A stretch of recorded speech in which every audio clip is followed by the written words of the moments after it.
Hey, this is Anthony with RevZilla. Watch, decide, and ride. Welcome to our detailed breakdown of the new Dainese Kyalami race suit available at RevZilla.com.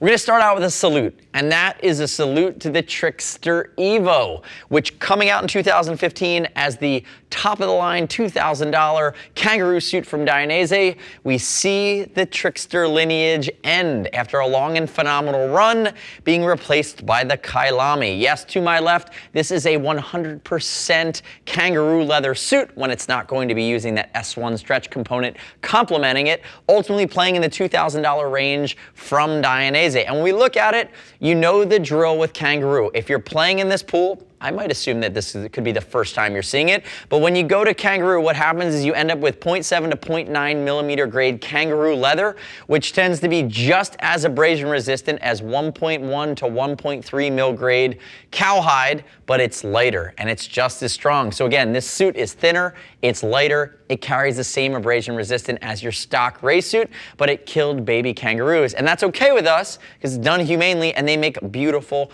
beautiful suits. So right out of the gates, that's why this is commanding a premium. But if you compare the new Kyalami to the Trickster EVO, the price didn't change. You're coming in right at that $2,000 mark. Now, big changes out of the gates, iterating into the next realm for 2018 of kangaroo suits from Dainese. The first thing is if you watch the video for the Trickster EVO and you compare the style of the Trickster EVO to the new Kyalami, it is apples and oranges. This suit is beautiful, it is svelte, it is not overly busy, and this is the busiest colorway being black, white, and high vis. They've just streamlined everything. It pulls things together quite nicely. Now that's subjective on my part. I like the design language used. You may or may not love it as much as I do, but let's move past that. Let's move to the objective now. From an objective standpoint, this suit is more protective in a multitude of ways compared to the previous Trickster EVO. First is in its expanded aluminum hard part slider, the new school asymmetrical sliders on the shoulder. You notice it's not the co-injected construction, it's actually a seamless hard part sitting on top of a CE level 2 soft armor behind it, creating one seamless shoulder. That's a leap forward. On the elbow of the Kyalami, you're getting a two mechanism shoulder slider, or elbow slider rather. The first is the removable. This slider is what will wear down over time. The second slider is titanium and not removable. Again, so you're getting a full suite of elbow slide components.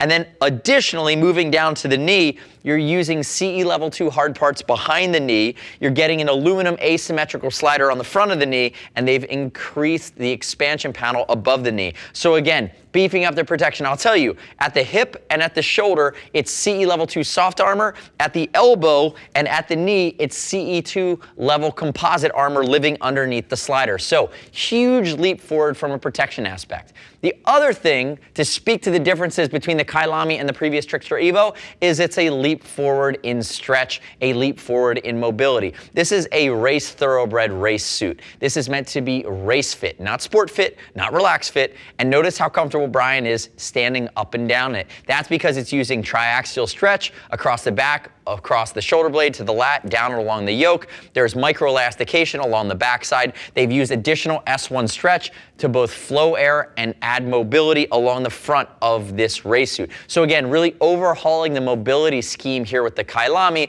makes it more mobile, meaning you're not going to feel it when you're in the tuck position on the track, allowing you to be neutral, not thinking about your gear, thinking about your focus on the ride, ultimately beefing up the protection scheme, whether it's active protection, whether you're dragging an elbow or a knee, or some of the CE level 2 passive protection, which comes into play if you happen to have an off, ultimately taking a massive leap forward. And like I said, right into this, I just think it looks way better than the previous version. This is the new school design language from Dainese. Now, diving into fit scheme, high-vis Brian, rocking it out today, 6 foot, 195, 42-inch chest. He's wearing a size 52.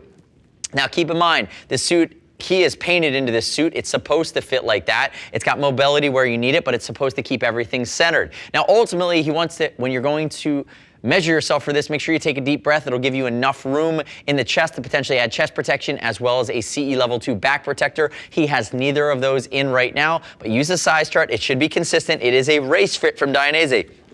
So if your build is not as athletic or proportionate as high-vis Brian's, take that into consideration because ultimately this suit is meant to fit like a suit, like a glove, just very, very svelte, very race fit. We'll ship it free over $39. I'd also love if you click our logo, subscribe to us at RevZilla on our YouTube channel, leave me your comments, requests, your feedback on the new Kyalami. Now, moving into some of the details here.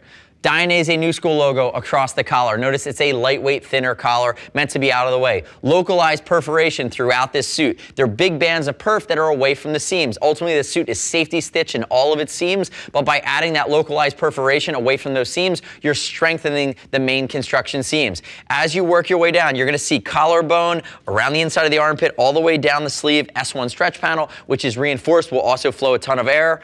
Auto-locking Opti zippers down here in the cuff. Notice when I open this up, right? I just opened it. It's also a nanotech liner from Dainese, which is antimicrobial, it's wicking, it's fully removable. On a suit like this, you're gonna want to be able to pull that liner out as well as defunctify it and wash it, keeping the suit riding in a much more comfortable and less sweaty version when you're taking it back to the track. One of the things you also can't see is in the back of this suit, it's gonna be a 3D bubble liner, which creates a microclimate and again, promotes airflow, but also promotes wicking and comfort when you're riding on these especially hot days. Moving down, more micro perf or more localized perforation. You can see it on the white panels, you can see it in the torso. They've actually minimized or eliminated some additional stretch in the crotch region, again, as they change the ergonomics of this suit ever so slightly moving forward based on riding feedback and their own R&D. Moving to the inside of the thighs, localized perforation, and then we already talked about the knees. You still have that replaceable knee puck, but now you have that big aluminum hard part. Now, Dainese, I will tell you this, I'm gonna move Brian's elbow really quickly. That's titanium. Titanium's super lightweight. It's kind of badass. I think the previous version had titanium in the shoulder, didn't have it in the knee. Maybe cool rolling change on this, or the next iteration gets titanium throughout. Super strong, super lightweight, exotic materials. We're in motorcycling. None of us need motorcycling. We want exotic materials. Do you want exotic materials? I want exotic materials. Dainese, think about it, titanium maybe on the next iteration. Now, hi, Ms. Brian, turn and face away from me.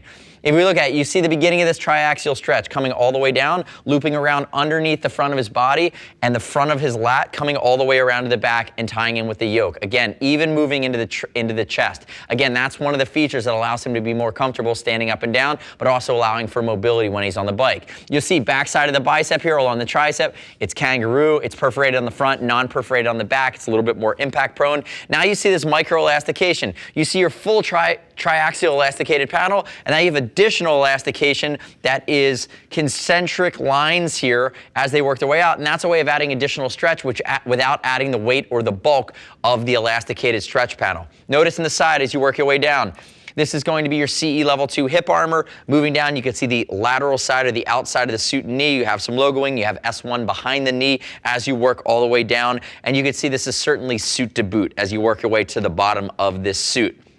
Suit to boot is unique to Dainese. It's using any of their in boots, especially the Axial Pro In, which is the Rossi boot, going inside the suit. No one else really does this. Everyone else puts the race suit inside the boot. And certainly you could do that with the suit, but you have the option to go the other direction if you so desire. Turn backwards from there, Briz. If we look at the back of this suit, 3D mesh paneling towards the top, low profile against the back of the neck. It's wicking, it gets out of the way of your helmet. Dainese hopes you're wearing an AGV. You do have a grommet up top here. They have a hydration system you can buy separately. It is large enough to go inside the speed hump. This is actually a full GP style hump. It serves two purposes. One, it accentuates the aerodynamic lines of the suit to the helmet. Two, it adds a raised area to help you get into the slide and stay safe when you're coming off the motorcycle. Again, especially important at speed on the track as you move your way into the runoff. Sooner you can get into that slide and out of a tumble, that's going to be keeping you safer, and ultimately this promotes that. Moving to the back, Dainese logo worked in a different color of leather, not just painted on into the elasticated panel. You do have a dually reinforced seat with tailbone protection. And as you work your way back down the back sides of the legs, you're going to see more S1 stretch.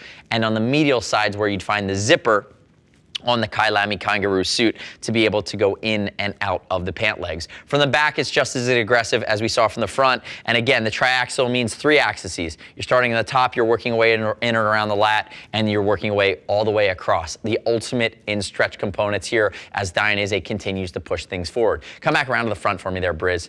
Remember, when I talked about sizing earlier, I talked about chest protection you can add on and back protection, which you certainly need to get to the track. Make sure that you're taking that deep breath when you're measuring your chest measurement to make sure that a suit like this, which has a lot of mobility, you want to make sure you get the right size that's going to work for your proportions. Ultimately, the price didn't go up. It is nosebleed expensive around the $2,000 mark. But again, it's all relative. You're thinking about a lighter weight exotic material suit, from the protection scheme to the baby kangaroos to the way that they've really ergonomically designed every aspect of the suit, sparing no expense, playing with the CE Level 2 safety rating for all of the armor and replaceability, as well as the elbow and the knee. Again, top of the food chain from Dainese. The next step in your journey is click the info button, your desktop, your mobile device. Visit the product detail page for the Kyalami at RevZilla.com. Read other rider reviews. Shouldn't just take my word for it. As always, we'll ship free over $39. If you want to talk to a gear geek, see us at RevZilla.com or 877-792-9455. Thanks for watching our detailed breakdown. Remember, subscribe to us at RevZilla on our YouTube channel. Stay up to date with our opinion of the latest and greatest in the moto universe. I'm Anthony. We'll see you next time.